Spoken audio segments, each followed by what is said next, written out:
సమర్థ సద్గురు సాయినాథ్ మహారాజ్కి జై. సాయి భక్తులందరికీ నమస్కారం అండి. మన సాయినాథుని దయ వల్ల అందరూ సంతోషంగా ఉండాలి అని మనస్ఫూర్తిగా కోరుకుంటూ ఈ వీడియో ఆరంభిస్తున్నాను. ఇక ఈరోజుటి వీడియోలో మన కోసం బాబాగారు అందిస్తున్న సందేశం: బిడ్డ, నీ జీవితాన్ని మార్చే అతిపెద్ద కోరిక, నీ మనసుకు నచ్చిన ఒక కోరిక నేను తీర్చబోతున్నాను. ఈ బాబాపై పూర్తి నమ్మకం ఇచ్చి ఈ సాయి తండ్రి మాట విను.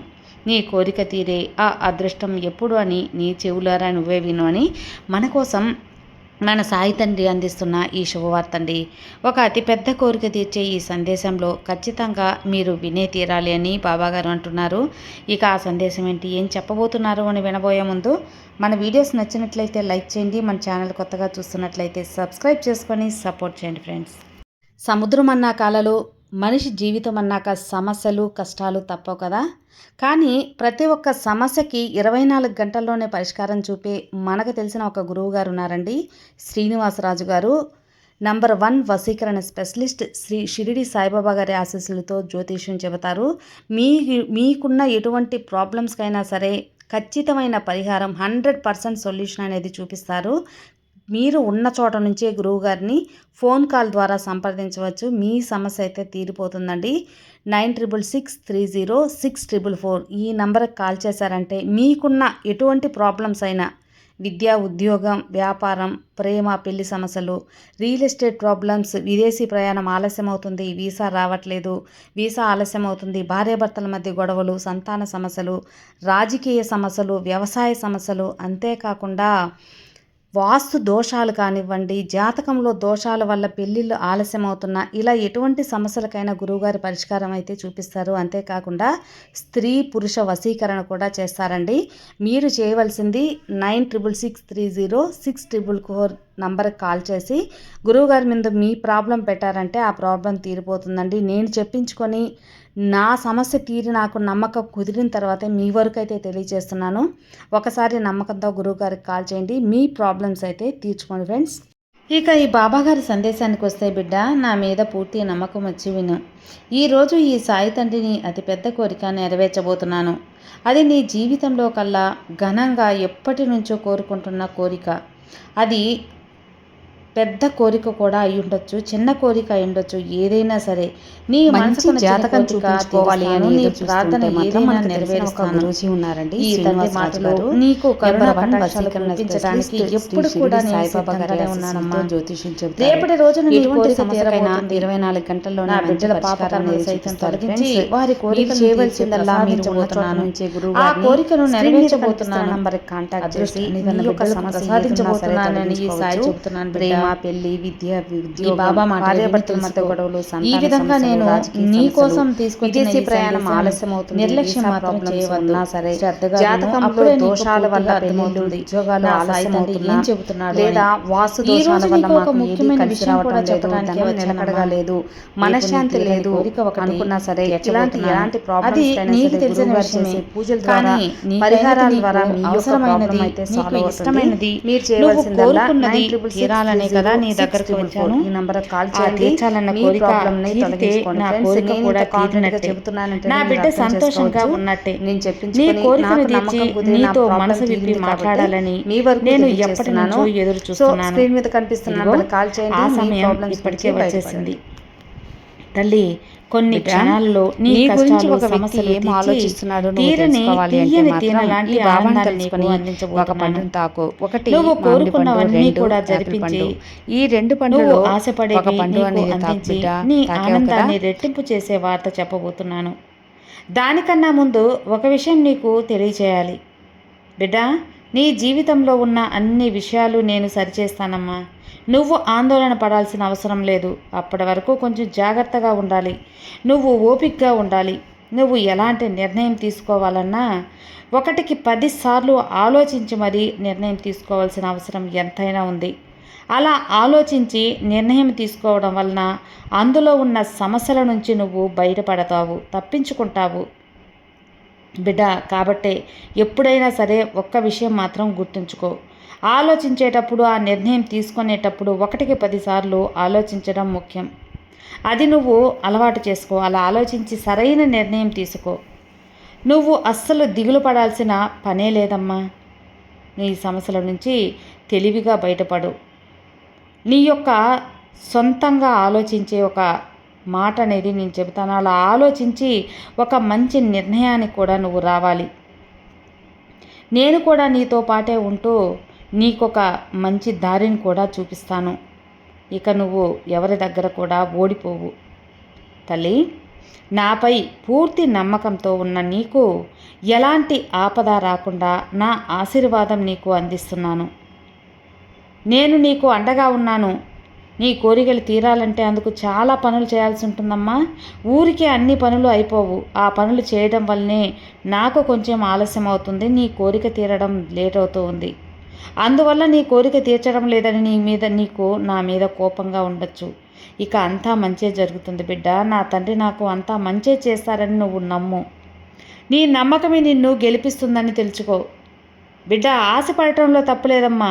కానీ దురాశ, అత్యాశ, పేరాశ అనేది ఉంటుంది చూడు, అది చాలా ప్రమాదం. నువ్వు ఆశపడిన దానికోసం నువ్వు పోరాటం చేసి గెలుచుకోవాలి. అంతేకాని ఎదురు వారి దగ్గర ఉన్నది నీ దగ్గర లేదని కృంగిపోకూడదు. వారి మీద కుళ్ళుకోకూడదు, ఈర్ష్య పెంచుకోకూడదు. అర్థమవుతుంది కదా? నువ్వు ఏది కోరితే అది నీ బాబా నీకు అందిస్తాను. నువ్వు ప్రయత్నం మాత్రం చేయి చాలు. ప్రతి ఒక్క దానిలో నీకు విజయం చేరుకునేలా చేస్తాను కదా. సరేనా బిడ్డ?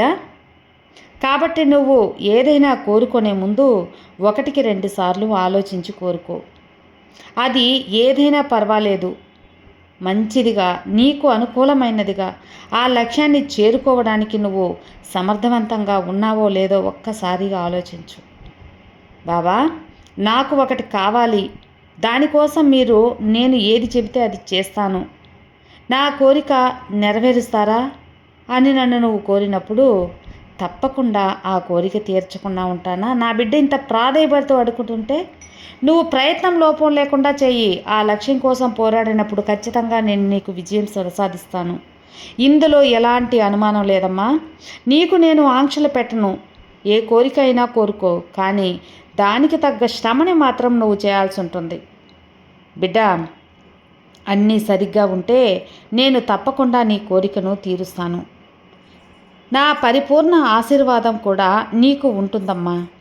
నా పరిపూర్ణ ఆశీర్వాదం నీకు అందిస్తాను. ఎవరి దగ్గర నుంచి ఏమీ ఆశించకుండా న్యాయంగా ఉంటూ న్యాయపరమైన కోరికలు కోరితే తప్పకుండా నీ లక్ష్యాన్ని నువ్వు చేరుకుంటావు. నేను దానికి అమ్మెడుండి చేర్పిస్తాను. నీకైనది నీకు రాసిపెట్టినప్పుడు కొంచెం అటు ఇటుగా ఆలస్యం అవచ్చు, కానీ నీకైనది నీకు నేను తప్పకుండా చేర్చే తీరుతాను. నీ తండ్రి మాటలు అర్థమవుతున్నాయి కదా? నీ తండ్రి మాటల మీద విశ్వాసం ఉంది కదా? కాబట్టి ధైర్యంగా ఉండు. నీకు రావాల్సింది నీకు వస్తుంది. నువ్వు చేసే మంచి పని చేస్తూ ఉండు చాలు, అన్నీ అవే సర్దుకుంటాయి. చెడును అస్సలు తలుచుకోవద్దు. చెడుని అస్సలు అమ్మిడికి రానియద్దు. ఎందుకంటే ఆ చెడు తలుపులే నీ జీవితాన్ని నాశనం చేస్తాయని గుర్తుంచుకో. అందుకే పొరపాటును కూడా చెడు తలుపును తీయవద్దు బిడ్డ, తట్టవద్దు. ఎప్పుడూ మంచి గురించి ఆలోచిస్తూ ఉండు, మంచినే తలుస్తూ ఉండు, ఇతరులకు మంచినే కోరుతూ ఉండు. నీ జీవితం ఆనందంగా ఉంటుందని దృఢంగా నమ్ము. నీ బాబా ఉన్నంత వరకు నీకు ఎలాంటి చెడు అనేది జరగనివ్వకుండా నేను చేస్తాను కదా. విశ్వసించు బిడ్డ. ఇది అలానే జరిపించే బాధ్యత నాది. నేను తీసుకుంటాను నీ తండ్రిగా ఆ బాధ్యతని. ఎప్పటికైనా అర్థమైందా? చూడమ్మా, తప్పకుండా నీ భవిష్యత్తు 100% బంగారుమయం చేస్తాను. అందులో ఎలాంటి సందేహము కూడా నీకు అవసరం లేదు. ప్రశాంతంగా జీవించు. ఒకవేళ నువ్వు అన్యాయంగా ఉంటే మాత్రం నీకు నరకం చూస్తావు. అందువల్ల అన్యాయాన్ని తలవద్దు. కాబట్టి అన్ని సందర్భాలలో అందరికీ మంచి కోరుకో, మంచే తలువు. నీకు భగవంతుడు మంచి చేస్తాడు. ఇది భగవంతుడు రాసిన అక్షర సత్యం. నువ్వు మంచి పనులు చేయి. ఒకవేళ మంచి చేయకపోయినా పర్వాలేదు, కానీ చెడు మాత్రం తలపెట్టవద్దు, తలవద్దు కూడా. సాయం చేయకపోయినా పర్వాలేదు, కానీ ఇతరుల నాశనం మాత్రం కోరుకోకు, అపకారం మాత్రం చేయవద్దు. ఇది లోకం చెప్పిన, అలాగే ఈ ప్రకృతి సిద్ధాంతం కూడా అదే. దాన్ని ఎవ్వరూ మార్చలేరు. కానీ జరగబోయేదాన్ని నీకు నచ్చేటట్లుగా నేను మారుస్తాను. నీ బుద్ధి, నీ యొక్క ఆలోచన మంచిదైతే మాత్రమే. ఆలోచన బట్టే జీవితం మారుతుంది అని తెలుసుకో.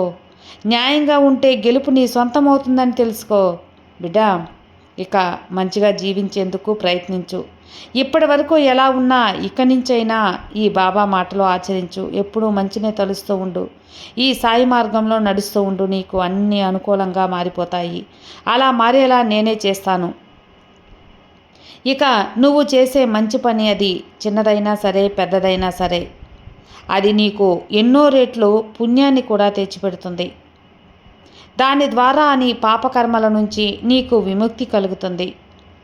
నీ పాపకర్మలు తొలగిపోతాయి బిడ్డ. ఆఖరిగా ఒక్క విషయం చెప్పనా?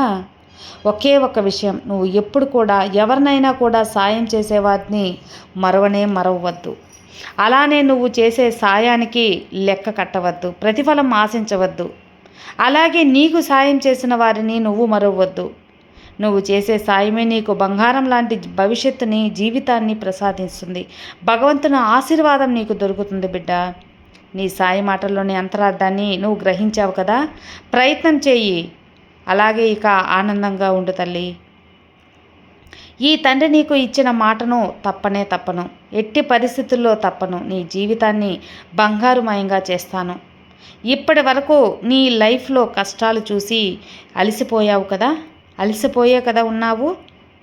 ఏ మాటలు చెప్పినా నీకు సంతృప్తిని ఇవ్వడం లేదు కదా. అది నీ తప్పు కాదులేమ్మా. అది నీ తప్పు కాదు. నీ జీవితంలో జరిగిన సంఘటనలు అలాంటివి మరి. కానీ అతి త్వరలోనే మార్పు అనేది వస్తుంది. మార్పు రాకుండా ఎలా ఉంటుంది? ఆ మార్పు వచ్చినప్పుడు నీకే అర్థమవుతుంది నీ జీవితం గొప్ప మలుపు తిరగబోతుంది అని. ధైర్యంగా ఉండు. ఈ తండ్రి ఉన్నంత వరకు నీకు ఏ లోటు రానివ్వను. ఈ తండ్రి ఎప్పుడు నీ సంతోషమే అనేది చూస్తూ ఉంటాను. సంతోషంగా ఉండాలని ఆశీర్వదిస్తుంటాను. రేపే నీకు మంచి శుభవార్తను చేరుస్తాను బిడ్డ. ఆ శుభవార్తను చేరిన వెంటనే నువ్వు అర్థం చేసుకో, నా తండ్రి నా కోసమే ఈ సందేశం పంపారు అని. ఇకపై నా జీవితం అద్భుతంగా మారబోతుంది అని. ఎందుకంటే అది నిజం కాబట్టి, అది అలానే జరుగుతుంది కాబట్టి. ధైర్యంగా ఉండు. నేను ఉన్నాను కదా, అంతా నేను చూసుకుంటాను అని ఈ సాయి తండ్రి నీకోసం అందిస్తున్న ఈ సందేశం నీకోసం మాత్రమే. రేపు ఒక శుభవార్తను నా బిడ్డలకు అందించబోతున్నానని చెబుతున్నాను బిడ్డ. నీకు అర్థమైపో ఉండాలి. ఇప్పటి వరకు నా జీవితం ఒక ఎత్తు, ఇక మీద ఒక ఎత్తుగా ఉండబోతుందని. ఇప్పటి వరకు కష్టాల కొలిమిలో నలుగుతున్న నాకు నా బాబా గొప్ప భవిష్యత్తును ప్రసాదించబోతున్నాను. నీకు అర్థం అవ్వాలి. ఈ తండ్రి మాటల్లో ఉన్నటువంటి అంతర్ధార్థాన్ని గ్రహించు. నా బిడ్డలకు చెప్పే ఈ మాటలు అక్షరాల సత్యవాకులు. నువ్వు అవేమీ పట్టించుకోవటం లేదు. ఎందుకంటే అది నీ తప్పు కాదమ్మా. ఇప్పటి వరకు నువ్వు అనుభవించిన కష్టాలు అలా ఉన్నాయి మరి. అందుకే నువ్వు ఏది పట్టించుకోవటం లేదు. ఇక మీద నీ జీవితం అద్భుతంగా మార్పు ఉంటుంది. రేపటి నుంచి ఒక శుభవార్త నీకు ఎప్పుడైనా వినే ఒక అవకాశం కల్పిస్తాను. ఏ బిడ్డలైనా సరే సంతోషంగా ఉండాలనే కదా నీ సాయి తండ్రి కోరుకునేది. ఇక నీకు అంతా మంచిగా జరుగుతుంది. నిశ్చింతగా ఉండు. సర్వే జనా సుఖినో భవంతు. జై సాయిరామ్.